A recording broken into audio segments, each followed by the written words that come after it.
We're outside of First Alert Defender this morning. This is Wynn Road, right off of Navarre Avenue. You can see that light dusting of snow is covering the road, but part of the issue is the snow from yesterday has melted into an icy sheen.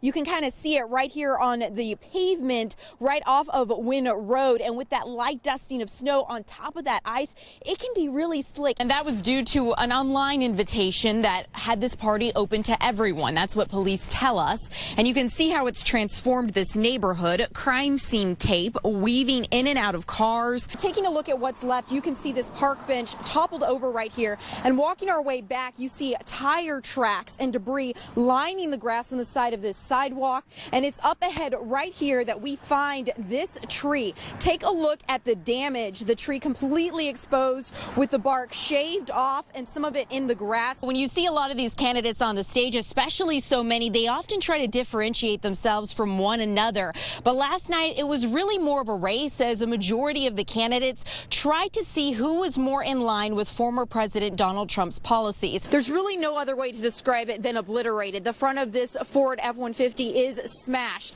and police tell me that this accident happened just after 5 this morning when the two cars sideswiped each other. That other car involved is this garbage truck just over my right shoulder. You can see by the front of this truck that tires are off the axles. I'm also seeing exposed rims. There is no other focus in this village, in this region, than to honor this man who left such an incredible impact and meant everything to this community. You know, of course, every porch has a blue light. When I drove in this morning in the darkness, they were shining brightly. New details shedding light on how the school shooting unfolded in Uvalde, Texas. A state senator now saying the commander at the scene wasn't informed about the panicked 911 calls from inside the school building.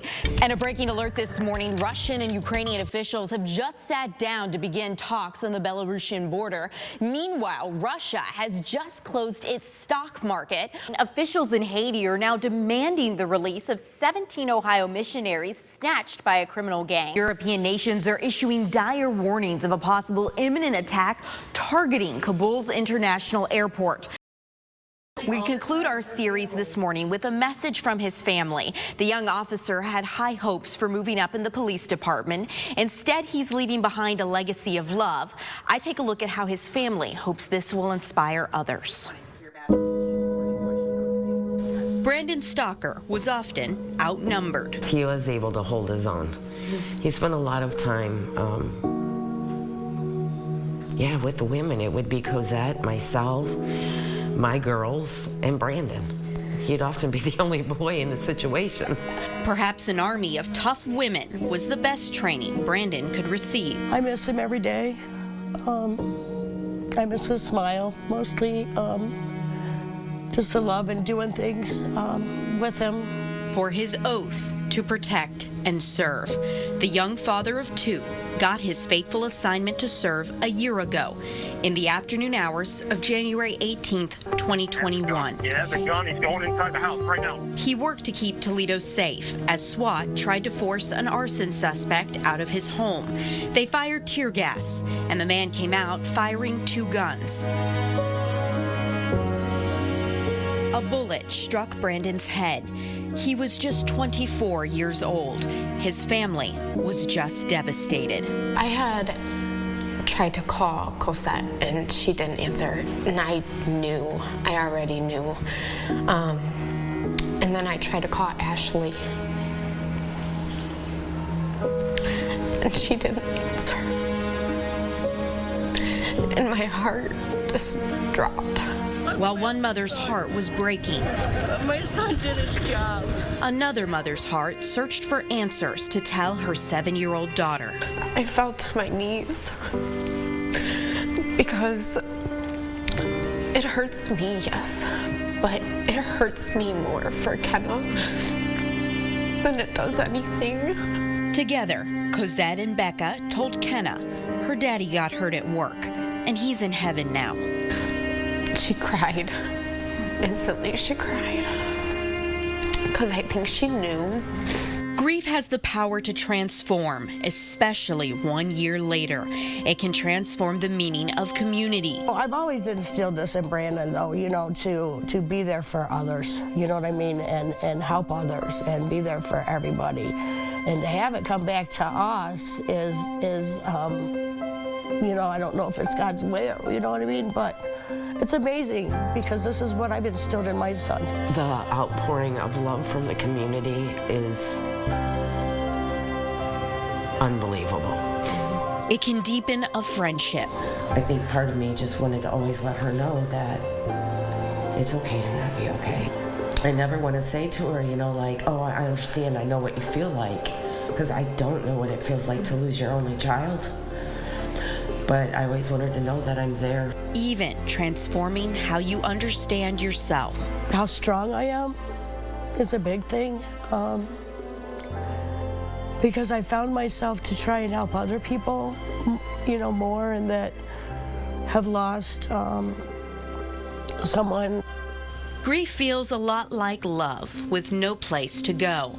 But someone is letting love create some big career goals. It would take a lot, honestly. But if those are her dreams, then I would, you know, want her to fulfill them. I don't want her to be scared of anything, and she's not. She is definitely fearless. Because this little girl wants to step into her daddy's shoes. She talks about the police, TPD, actually saving Brandon's spot for her. She goes, I know they're gonna save Daddy's spot for me. So if you ask her what she wants to be, it's a police officer. I love you, Dad, and I got you 6 times.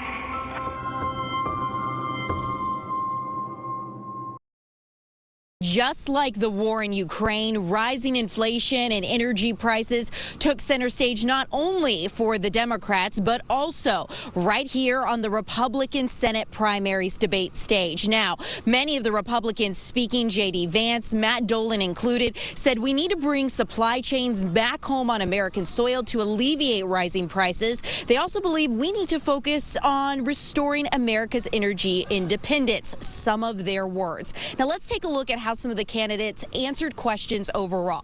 7 candidates took the stage. J.D. Vance, Matt Dolan, Josh Mandel, Jane Timken, Mike Gibbons, Mark Pukita, and Neil Patel.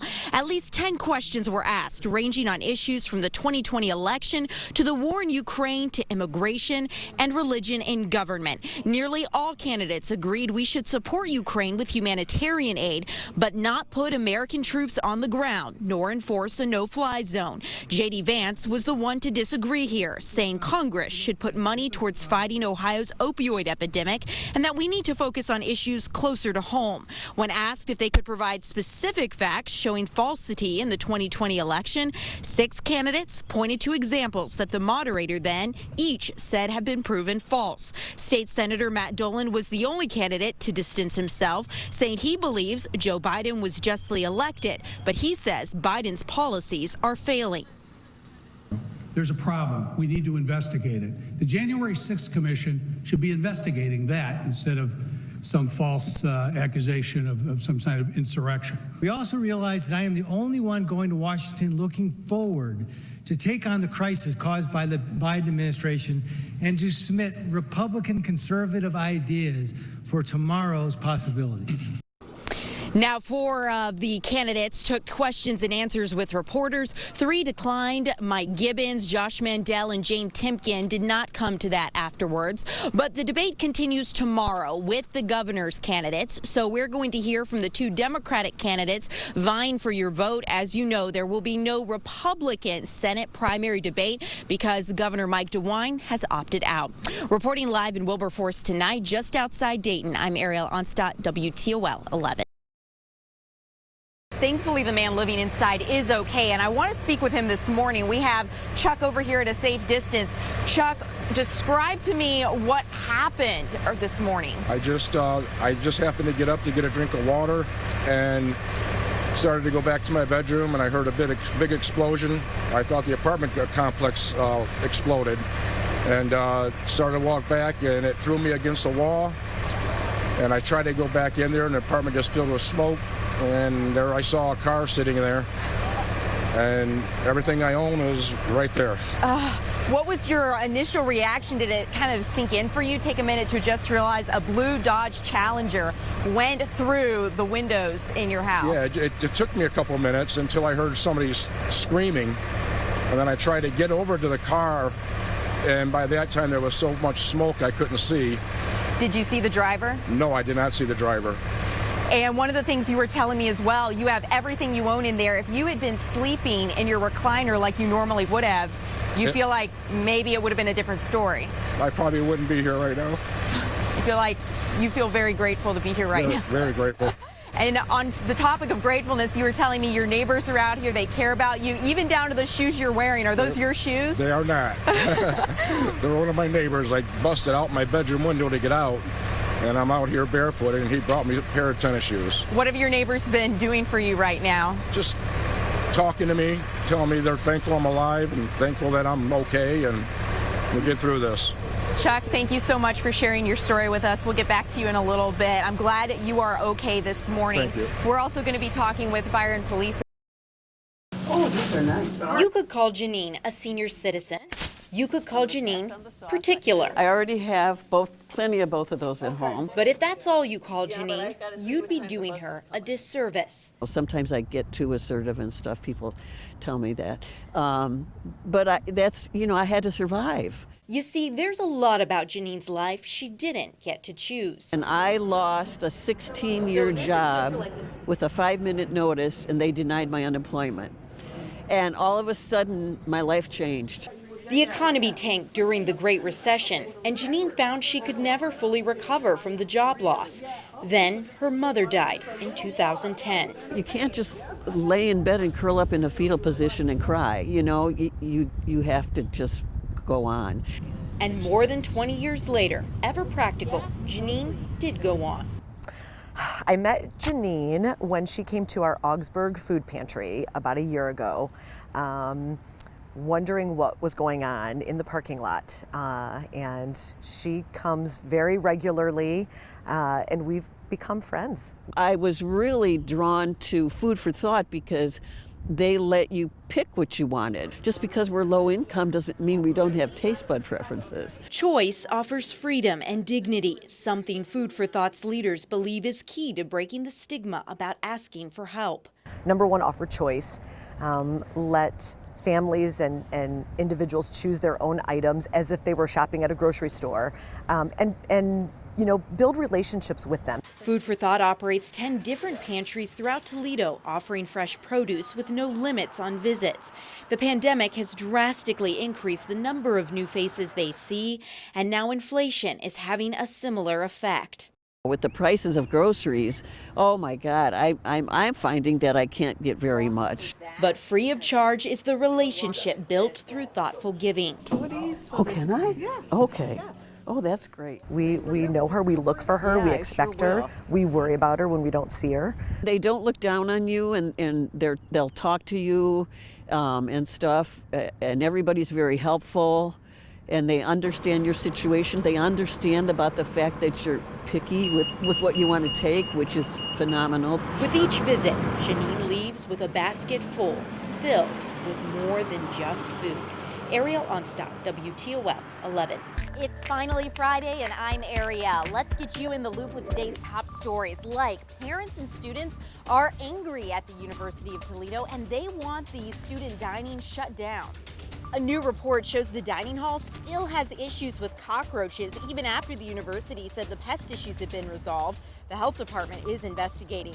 These Backing the Blue first responders sensory kits have things like noise-blocking headphones and sunglasses to block bright lights. They help officers communicate better, and deputies are getting training to know what to do. Shadle Gardens in Elmore is celebrating Easter a day early with an egg hunt. Kids ages 1 through 12 can also take pictures with the Easter Bunny tomorrow from noon until 4. You can bring your own basket for the 2 egg hunts, and the free event also has cookie decorating and coloring. Well, sadly, you're going to need a coat this holiday weekend. The sun is going to shine, thankfully, but it's going to be chilly. I'm Ariyl, and now you're in the loop.